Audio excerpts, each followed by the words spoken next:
Welcome back to my channel. My name's Michael and I'm here to ruin your TBR. And by that I mean I'm going to talk about the 100 best women in translation lists that just come out. So just a bit of background, Women in Translation Month is August, and in July Maytel or Biblibio decided to crowdsource a list of 100 best women in translation. So she asked people to nominate 10 of their favourite books by women authors that have been translated. It didn't have to be translated into English, it just didn't have to be originally in English.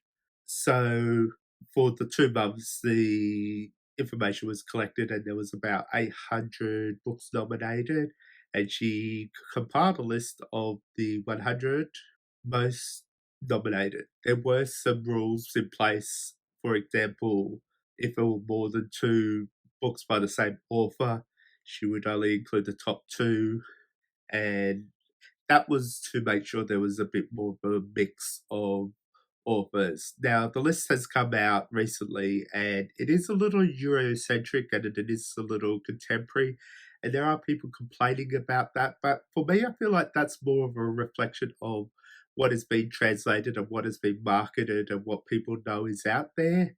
So, Women in Translations covers about a third of the books being translated into English. So there is this percentage where 3% of all books being published are works of translation, and if you cut that down to the ones by women, it's only a third of it, so it's about 1% of all books being published in English being women in translation. So there's this idea that we need to create a new canon. We need to highlight these books.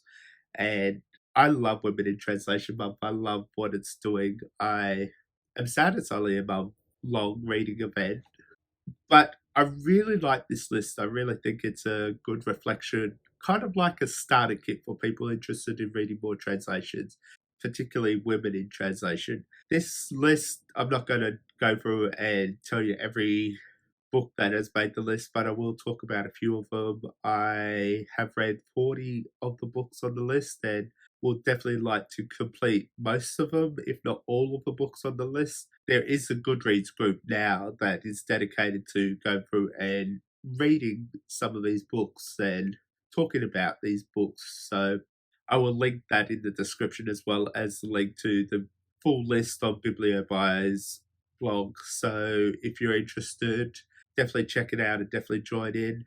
But I wanted to talk about it because I think translations don't get enough attention, and obviously I will always talk about translations. I love reading translations, and if I could, I'd probably dedicate my entire time reading them. I've been reading heaps of books translated by women authors, so I have really looked forward to see what was on this list, and I think it's great to see so many interesting books. There is a range of like genre. There's some poetry. There's some nonfiction.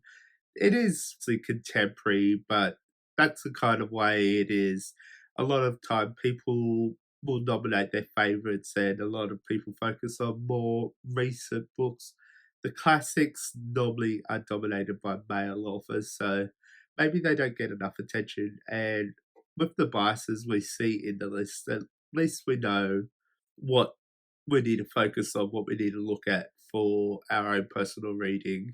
And I know I would love to read more African literature because I definitely don't read that much. So let's go through the list, and no surprise, the most nominated book on the list was My Brilliant Friend by Elena Ferrante, and that was translated by Goldstein. I quite enjoyed this series. This is the first book in the series, and I wasn't surprised to see it on there. I suspected it was going to be number one. Most people probably did.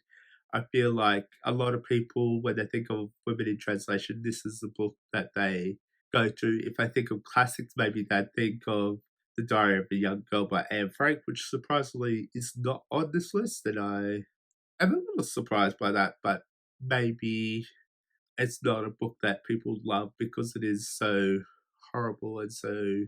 But maybe that we won't dwell on what's not on the list too much.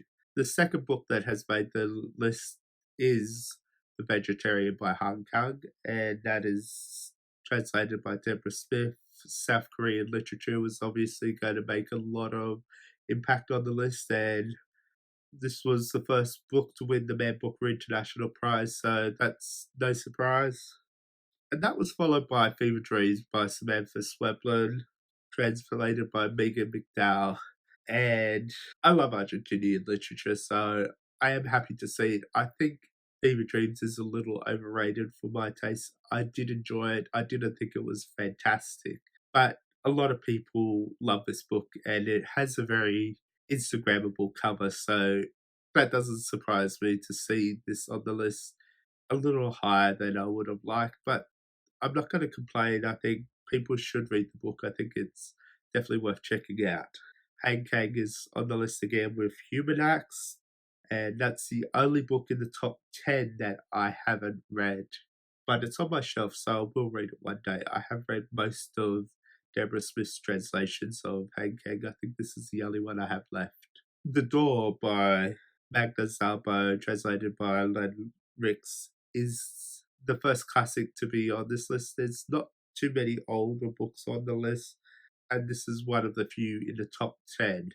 Flights, which won last year's Man Booker International Prize by Olga Tokarczuk, translated by Jennifer Croft, is on the list. It's a great book, not for everyone, but I am actually surprised to see it so high.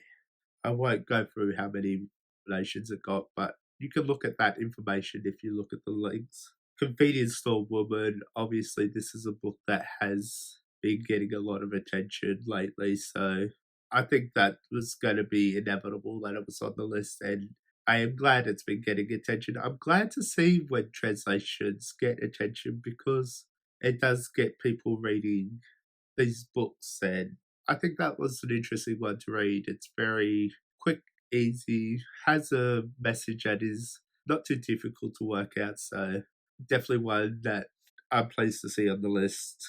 The Summer Book by Tove Jansson, and this is a book that I read this month and adore. I think she's a great author, and I am really loving her style. I need to read maybe her Movement series. I'd like to read the Winter Book and some of more of her adult books, but I really love the Summer Book. Not my favourite by Tove, but it's definitely one worth checking out. Next was The Housekeeper and the Professor by Yoko Ogawa, translated by Stephen Snyder. And probably my least favourite of the Ogawa books that I've read. Probably the favourite of most people, as evident on this list. I just think it's a little too simple, too nice, too boring. And I like my books to have a bit more to them.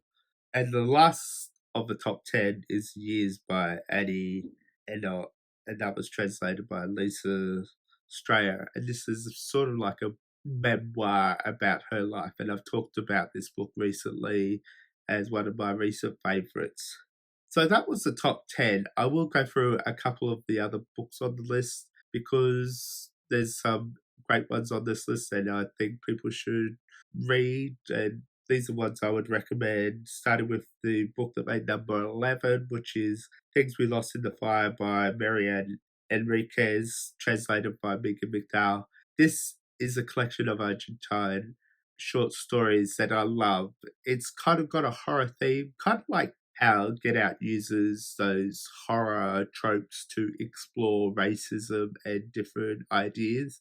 This is what happens in Things We Lost in the Fire, talking about feminism and talking about the way women are treated. And I love it. I love a collection of short stories when they are different, but they come together to have this overarching theme and idea that plays out.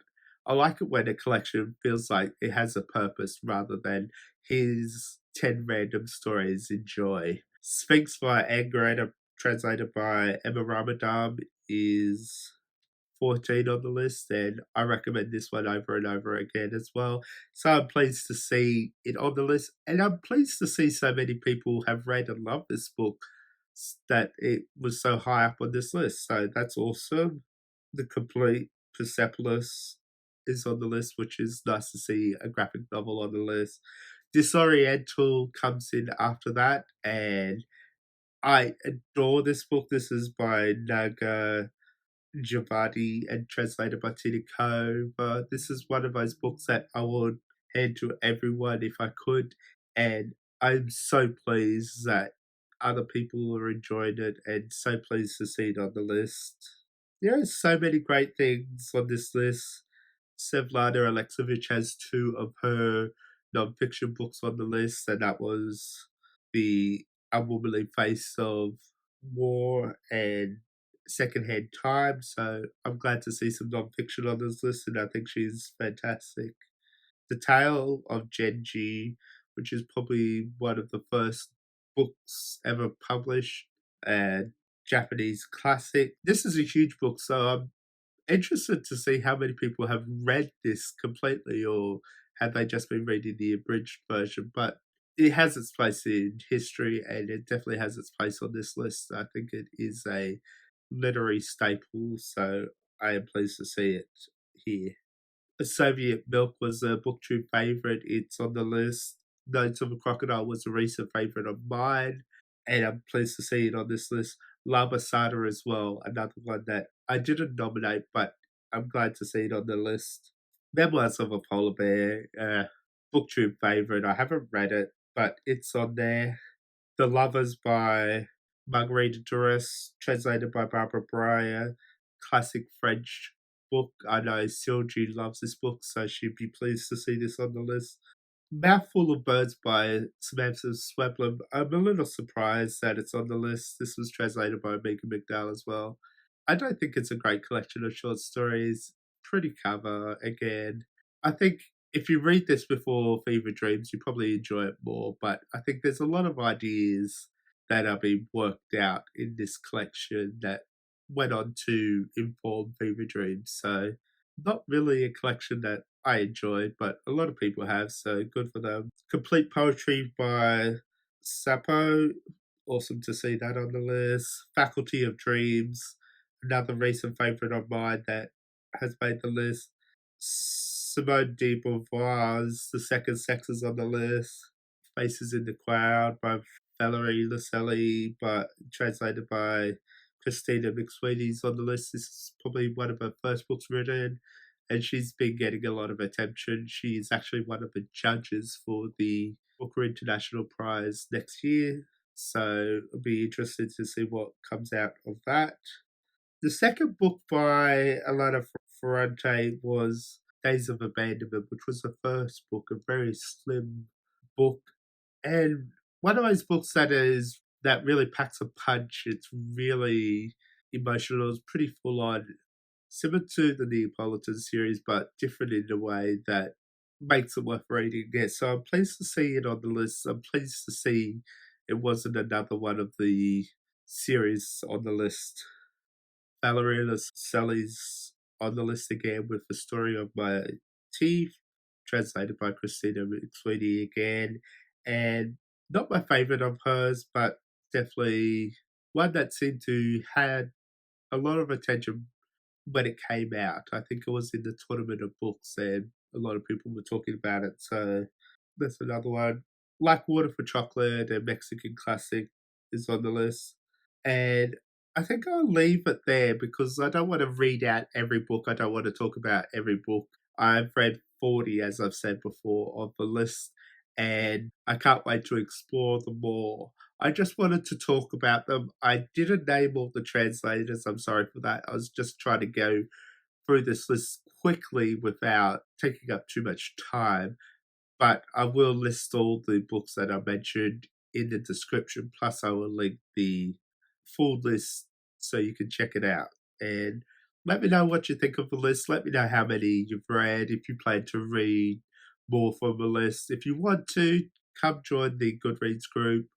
And I'll be back hopefully soon because I want to do a wrap up of what I read in Women in Translation Month. So as long as I keep up the motivation, I will be back shortly with another video, probably in a week or so.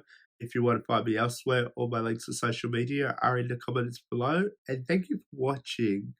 Until next time. Take care.